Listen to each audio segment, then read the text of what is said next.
you. Terima kasih Pak Putut. Aneh ya, kita beresmi-resmi ya, karena teman dari berapa puluh tahun yang lalu. Baik, selamat pagi. Assalamualaikum. Salam sejahtera untuk kita semua, terutama untuk Pak Dira Nandana yang memberikan kesempatan bagi saya untuk bergabung. Ini dunia baru sebenarnya di bidang construction and green business on industri konstruksi. Karena basically ilmu saya lebih banyak ke forest and land, tetapi di dalam melaksanakan ESG dan juga pekerjaan-pekerjaan yang lalu terlibat juga dalam berbagai proyek atau kegiatan level nasional, internasional maupun lokal untuk bagaimana how to manage sebuah kegiatan itu memenuhi kriteria kalau di bahasa ekonominya adalah extended cost benefit analysis. Jadi apa itu extended? Itu tentunya ada sesuatu yang di-extend. Biasanya teman-teman kalau ngitung project kan cost and benefit doang ya. Jadi berapa sih biayanya, lalu berapa benefit yang kita terima. Tapi purely sektoral. Artinya berapa kita mau membangun infrastruktur itu, entah itu bangunan gedung, jalan, maupun infrastruktur yang lain, tetapi lebih fokus pada benefit and cost analysis.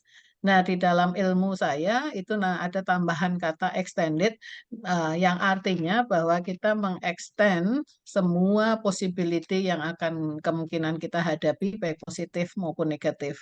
Nah, tentu yang negatif harus direduce di awal, diperkirakan agar nanti proyeknya bisa berjalan dengan baik. Entah itu sustainable dalam waktu selamanya atau in the long run, let's say 25 tahun atau short term 5 tahun dan seterusnya. Nah, itu yang mendasari bahwa ilmu yang saya pelajari dari S1, S2, S3 itu bisa diterapkan di berbagai kegiatan proyek. Ya, baik proyek di eh, kesehatan, infrastruktur maupun forest and land dan seterusnya. Nah, berdasarkan pengalaman itu, waktu Pak Putut menghubungi saya mengatakan aku bukan orang engineering nih, gitu.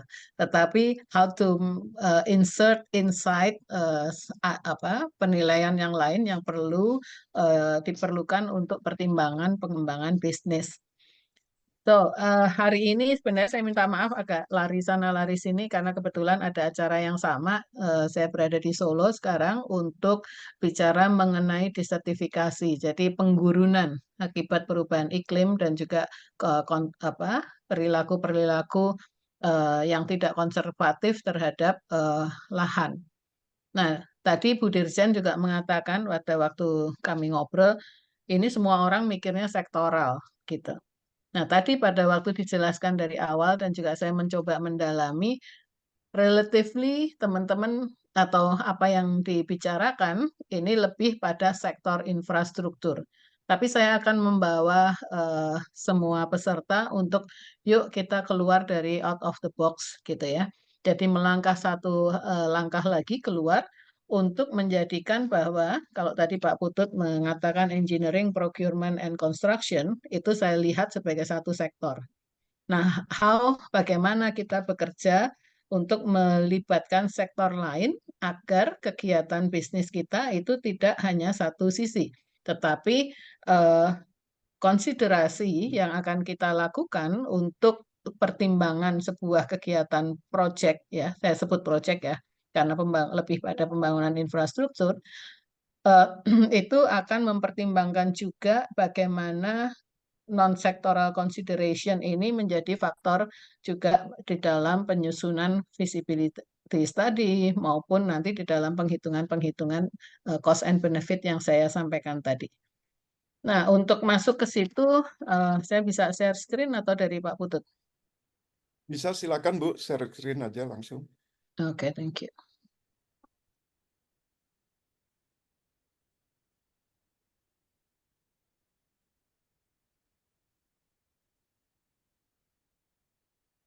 Sudah tampak kah? Sudah kelihatan. Mau di slideshow? Oke, wait. Ya. I did it. Oke. Baik, saya memberi judul Green Investment, Tantangan Baru Industri Konstruksi seperti yang diminta di dalam proposal untuk kegiatan hari ini. Jadi kita awali dulu, saya pikir nanti pembicara yang lain juga akan mempunyai pemaknaan yang sama di awal, bahwa kita akan mengconsider atau mempertimbangkan green water, green community, green planning and design, dan seterusnya ini di dalam bagaimana kita melihat sebuah kegiatan investasi untuk green infrastructure. So, informasi yang terakhir berdasarkan data itu bahwa baru sekitar 20,14% itu penduduk Indonesia mendapatkan fasilitas untuk pipe water. Kemudian itu menunjukkan baru dari 61% dari of total household atau rumah tangga itu yang bisa akses kepada air bersih. Ya, yang 20,14 itu dari air pipanisasi, kemudian yang 61% itu baru dari air bersih. So, pertanyaannya sebelum saya melangkah ke yang lain adalah pada waktu kita melakukan pembangunan sebuah konstruksi untuk sebuah bangunan, entah itu untuk bangunan real estate ataupun perkantoran atau gedung atau whatever name it, itu salah satu yang harus kita jadikan perhatian tentang green water. Jadi kalau kita umpamanya, kalau saya ditawari milih rumah di Pantai Indah Kapuk atau milih rumah di Bogor, tentu saya milih di Bogor. Kenapa? Karena kondisi air sebagai faktor kondisi konsideran gitu. Jadi ini komponen-komponen yang nanti kita akan coba lihat. Kemudian green community, apakah tetangganya sama, punya visi yang sama di dalam satu komunitas itu? Karena dengan adanya green community itu akan saling mendukung dan kita mendapatkan sebuah environment yang menyenangkan. Teman saya beli rumah dulu di Cikarang. Saya tanya, kenapa lu beli di sana? Iya, udaranya masih bagus. Itu back sekian puluh tahun yang lalu dan sekarang dia sudah pindah karena sudah menjadi daerah kawasan industri. So there is no more green community in there. Kemudian green planning and design, tentu ini menjadi penting untuk mendasari berbagai rencana, karena dalam perencanaan itu menjadi penting untuk bisa menapis atau menscoping semua kondisi yang ada di kiri kanan, ya, baik dari lingkungan maupun sosial, itu untuk menentukan di mana letak proyek kita yang akan kita bangun. Ya, apakah dia mendukung sustainable atau tidak. Kemudian green waste. Sampai hari ini kita memproduksi 10 juta ton solid waste. Ya, dengan pertumbuhan per tahun, dengan pertumbuhan sekitar 2-4% per tahun juga. So, kabar terakhir yang saya tahu, karena dulu saya juga di Atma Jaya, di daerah Cisauk sana, sudah banyak tumbuh perumahan baru karena mendekati ada universitas baru. Jadi investor think kalau dia membangun infrastruktur di sana pasti akan berhasil dan akan laku keras karena ada universitas baru. Tapi nyatanya apa yang terjadi? Mereka tidak mempertimbangkan waste. Jadi kalau tinggal di sana itu dekat dengan tempat penampungan akhir sampah dan mulai harga dari perumahan itu turun, terjun bebas begitu ya. Nah, ya, karena konsiderasi terhadap waste tidak dilakukan. Kemudian green energy tentu kita tahu banyak contohnya, tetapi secara lingkungan tentu akan ada perbedaan-perbedaan di dalam melihat what is green is that really green gitu ya. Jadi contoh kalau apa itu panas bumi itu dikatakan green energy, yes, karena dia relatif tidak membuka lahan. Tetapi di impact di dalam hasilnya dari air pollution tentu akan sangat berpengaruh kepada community sekitar. Nah, hal-hal itu nanti harus di sum up atau harus dijumlahkan untuk melihat sejauh mana kita bisa mentolerir dan juga itu bisa berlangsung. Green open space, of course, green transportation. Nah, sekarang traffic congestion di Indonesia itu 5 miliar dolar per tahun cost-nya. Gimana cara ngitungnya? Orang seperti saya bisa menghitung karena memang basicnya valuasi ekonomi. Jadi kalau kita bikin konstruksi di suatu tempat yang akhirnya nanti trafficnya luar biasa, tentu eh, demand-nya juga harus dipertimbangkan. Green build, green building, of course ya, menggunakan material-material yang ramah lingkungan.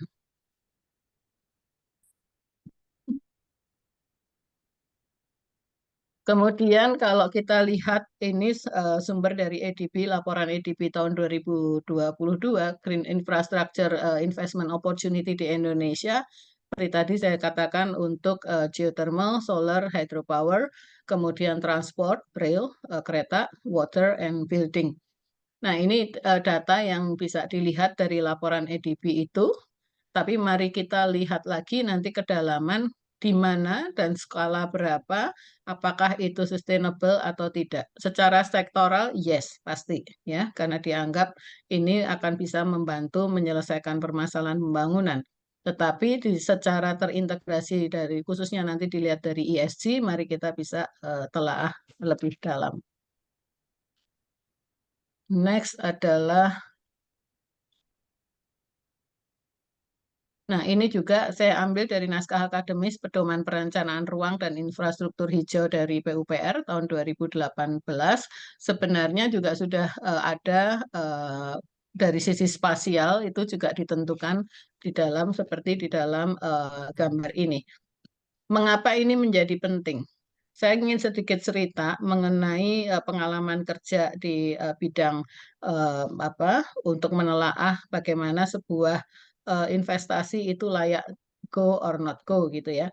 Jadi sebagai contoh kalau kita ambil dari gambar ini, andai kita lihat di bagian yang bawah ini yang ada coklatnya, ini ada satu kasus menarik yang pernah kami coba lihat di antara RIH A3 dan RIH B2. Ini akan dibangun di sebuah konstruksi untuk tempat dia akan membuka perusahaan untuk penanganan atau pengolahan ikan. Nah, kemudian ada bagian yang akan dibuka di tempat yang hijau, itu daerah kawasan mangrove, untuk dibuka menjadi jalan untuk pelabuhan. So, itu sudah mulai harus dihitung. Bagaimana ketidakseimbangan ekosistem ini mulai akan terganggu karena ada pembukaan lahan. Yang terjadi lagi adalah dengan adanya pelabuhan ini, dengan kapal DWT berapa, kita harus hitung. Ya. Dan juga apa impact-nya. Ternyata waktu kita pelajari betul, kapal yang akan masuk ini relatif akan menjadi signifikan impact-nya di daerah dermaga yang akan dibangun karena akan ada water ballast, ada pencucian kapal, ada plankton yang nempel, yang kemungkinan dia tidak berteman dengan kehidupan biota air di sekitarnya. Jadi akhirnya setelah kita hitung-hitung dari extended cost benefit analysis yang saya katakan tadi, investasi ini tidak seharusnya dibuka di situ. Kenapa? Karena resikonya gede banget, ya. Tentu dari sisi pembukaan pelabuhan dan juga traffic si kapal tadi. Nah, kalau kita udah terlanjur investasi di perusahaan infrastrukturnya yang gede sebagai industri pengolahan ikan, tentu akan apa eh, apa itu namanya jangka waktu untuk perusahaan atau nilai yang akan kita hitung untuk menghitung berapa BEP-nya, berapa eh, hasil dari investasi itu akan menjadi tidak klop karena apa yang terjadi di biota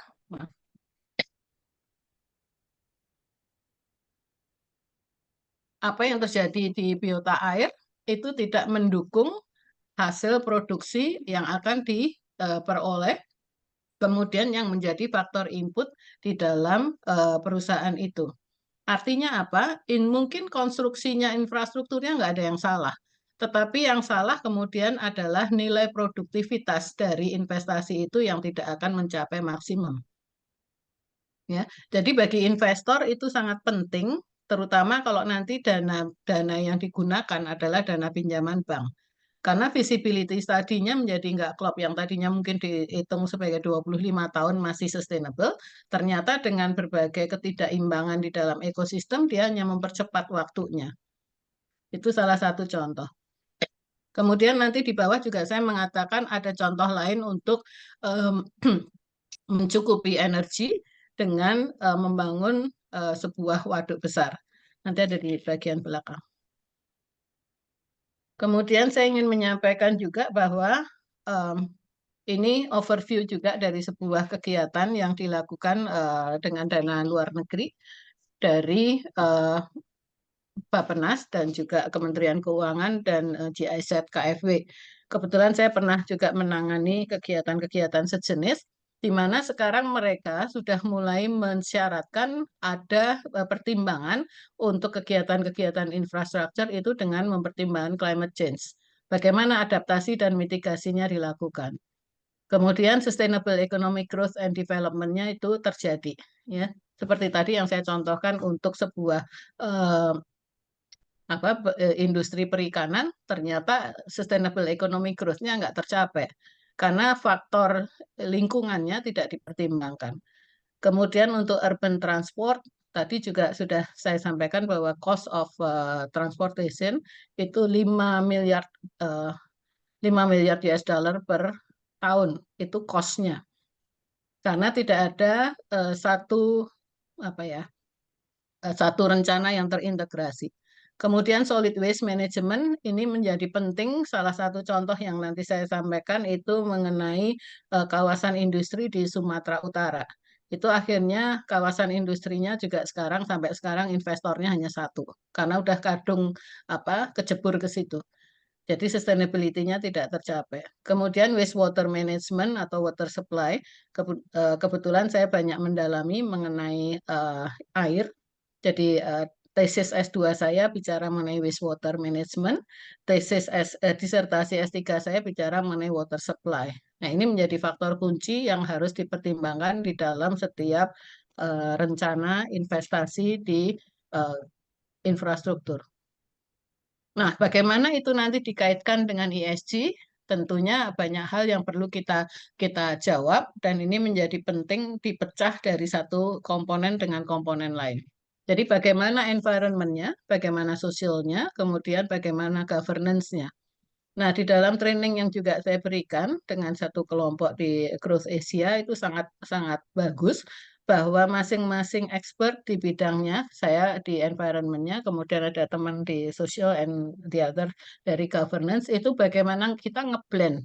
Jadi tidak bisa bicara hanya bagaimana nilai ekonominya dari kegiatan project infrastruktur, nggak bisa.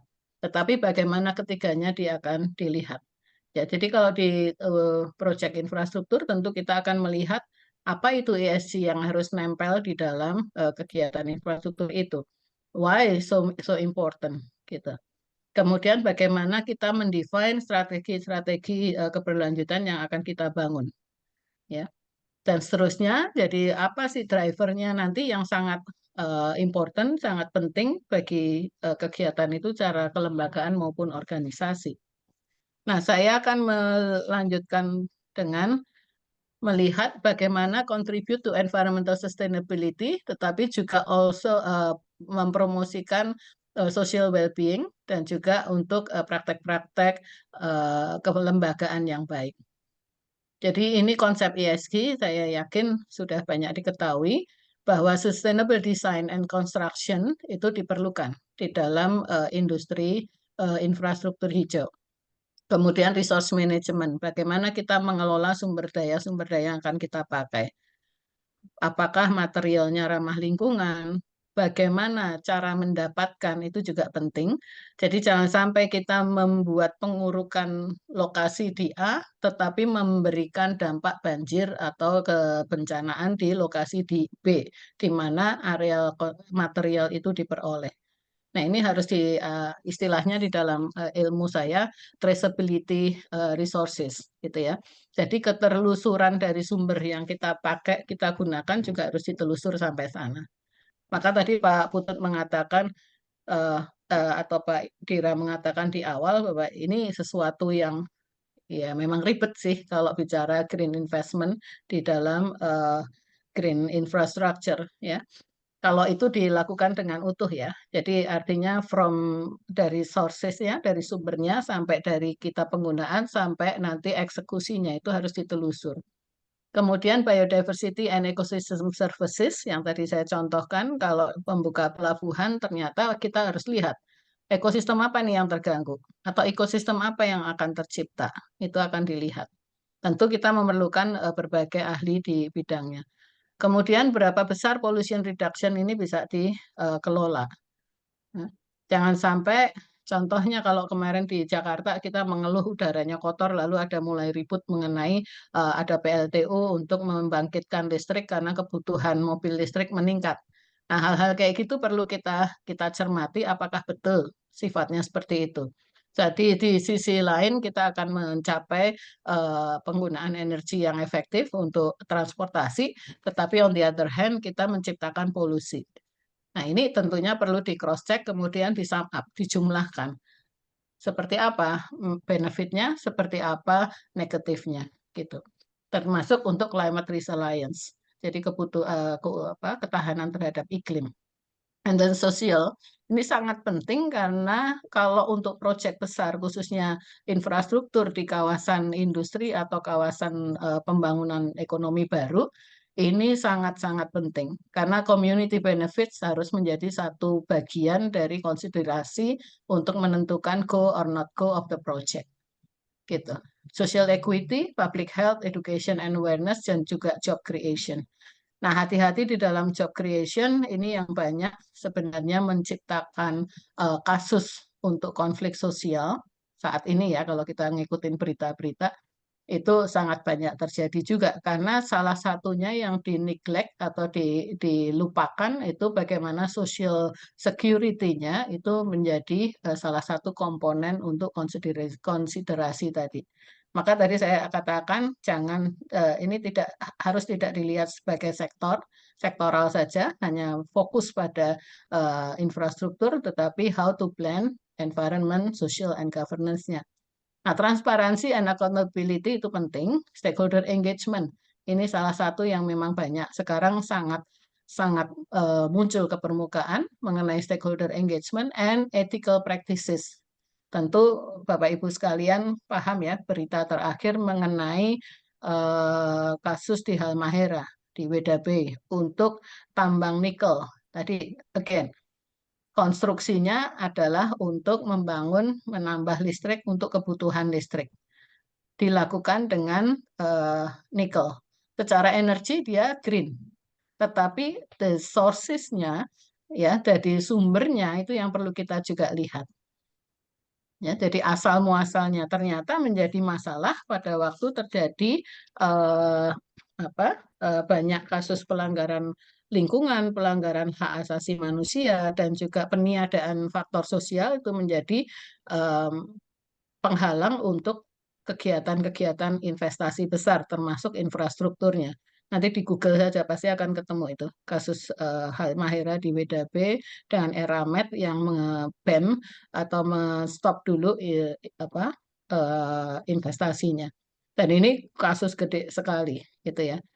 Karena memang dari sisi keberlanjutan ekonominya tidak terjadi dan seterusnya. Itu salah satu contoh yang bagus kalau ingin mempelajari bagaimana resiko untuk tidak memahami secara betul environment, social, and governance. Nah, nanti tentu Ibu teman-teman Maria, lain. Yap. 10 menit lagi Bu Maria. Oke, thank you. Nanti teman-teman akan bisa mengikuti dari paparan yang lain mengenai ESG itu apa, tetapi konsepnya nanti bisa dibaca. I believe panitianya akan membagikan materi ini. Jadi ini sebenarnya tadi yang sudah saya sampaikan secara pada waktu penjelasan di awal. Ya.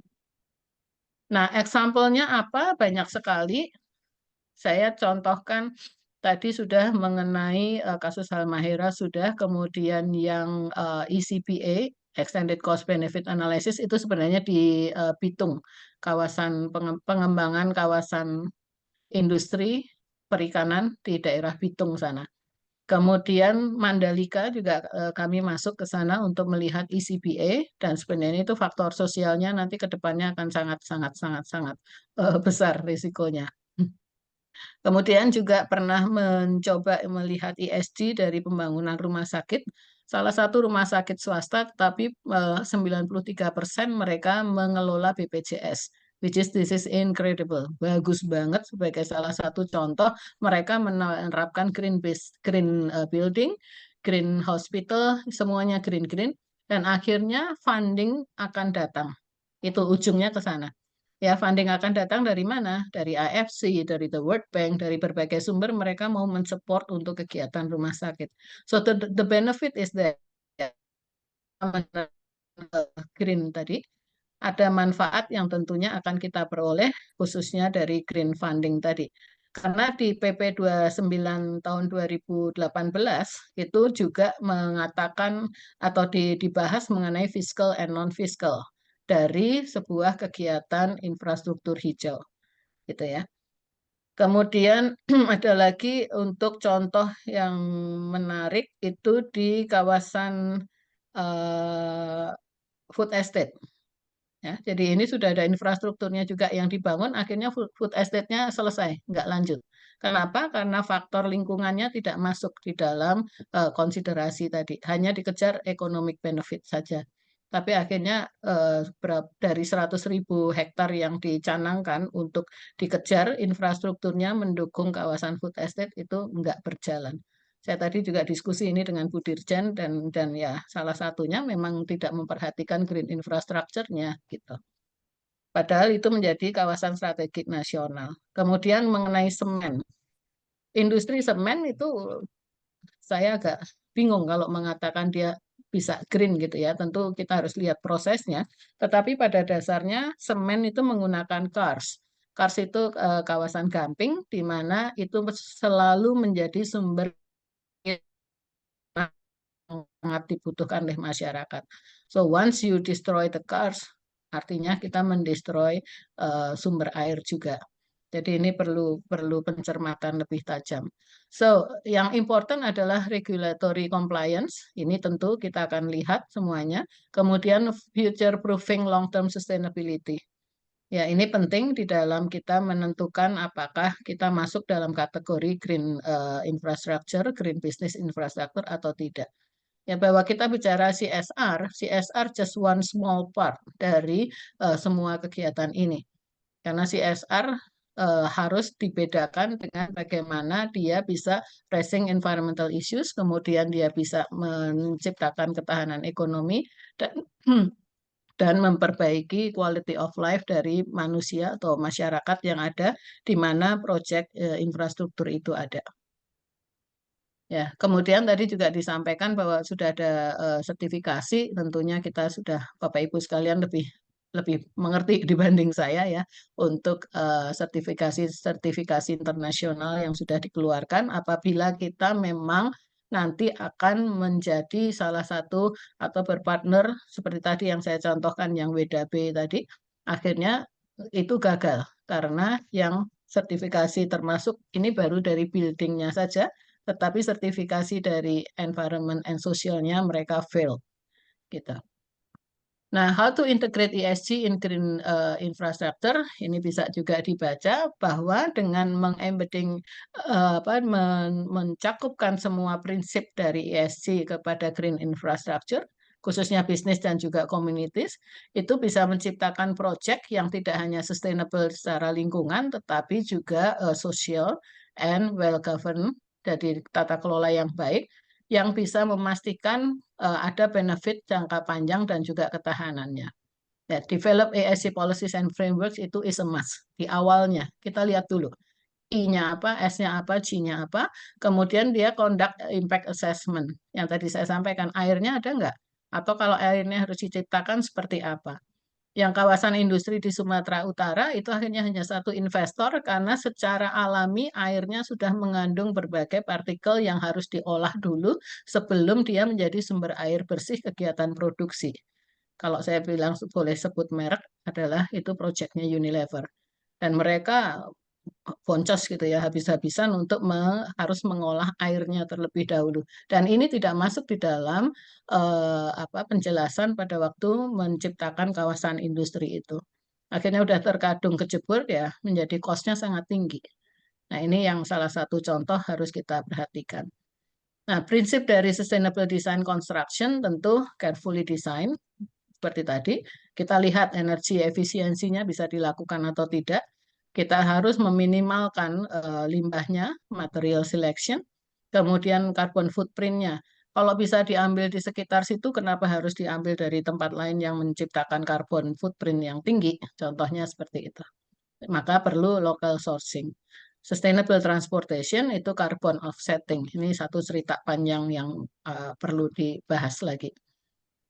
Nah, bagaimana business as usual versus green investment initiative ini juga perlu kita sandingkan. Jadi yang model tradisional itu yang mempunyai limited community involvement, risiko terhadap kesehatan, ke manfaat yang tidak seimbang, kemudian menerapkan traditional job roles, ini harus disandingkan dengan bagaimana kita menawarkan sebuah kegiatan yang lebih sustainable, equitable, transparan untuk mengimbangi atau mereduce traditional method tadi. Nah, dengan mengintegrasikan itu, maka green investment dapat dilakukan untuk provide long-term benefit, both for the people and the planet. Nah, ini yang tadi saya sampaikan, Kahayan Dam, kebetulan saya mereview juga mengenai impact-nya. Yang secara damnya bisa, secara airnya bisa, tapi hanya satu small di damnya itu. Tetapi what's the impact to the environment, to the social, itu yang harus juga diperhatikan. Jadi tentu dengan adanya dam ini akan ada relokasi masyarakat, ada kehilangan mata pencaharian dari posisi dam sampai ke hilirnya, meskipun ada munculan benefit dari sisi electricity. Tetapi kehilangan dari posisi dam sampai ke bawah juga harus dilihat, termasuk ketahanan. Kalau orang yang dipindah itu akan pindah lebih di atasnya, di hulunya, tentu perhatikan sedimentasi yang bakal akan masuk ke daerah ke damnya itu. Nah, kalau konstruksinya tidak dipertimbangkan dengan memperhitungkan berapa orang yang akan berpindah dari bawah atau dari lokasi dam itu ke posisi hulunya daerah sungai, tentu akan menambah sedimen, akan memperpendek umur konstruksi itu. Ya, ini contohnya sudah banyak ya, di Jawa Barat juga ada eh, untuk PLTA besar yang sudah berjalan. Nah, 2 menit kembali lagi, lagi, Maria. ya, ini Kahayan Dam, kemudian yang terakhir dari paparan ini, tentu kita sudah paham Jakarta Giant Seawall Project. Secara seawall, yes, dia akan mengurangi hempasan abrasi air laut. Tetapi secara satu ekosistem, mari kita berpikir. Karena dengan dibangunnya wall ini tentu hempasan si air akan terkurangi, tetapi nanti impact-nya terhadap si wall sendiri bagaimana kalau nanti larian air dari wilayah perkotaan masuk ke situ, kemudian tidak ada sedimentasi, sementara nanti si level rise-nya naik dan seterusnya. Ya, jadi bisa akan menjadi green investment kalau integrasi dari ESG principle ini akan diterapkan ya. Untuk set bagaimana future sustainability infrastructure project-nya itu sudah dipertimbangkan. Jadi kembali lagi tidak sepotong-sepotong atau sektoral. Mari kita mencoba lihat secara ekonomi, secara lingkungan, secara sosial itu bagaimana compact dari sebuah green investment. Orang akan mengatakan, itu mahal, itu susah. Ya, whether you like it or not, you have to start gitu ya. Karena impact-nya tadi menjadi satu. Mungkin itu dari saya. Terima kasih atas waktunya. Back to you, Pak Putut.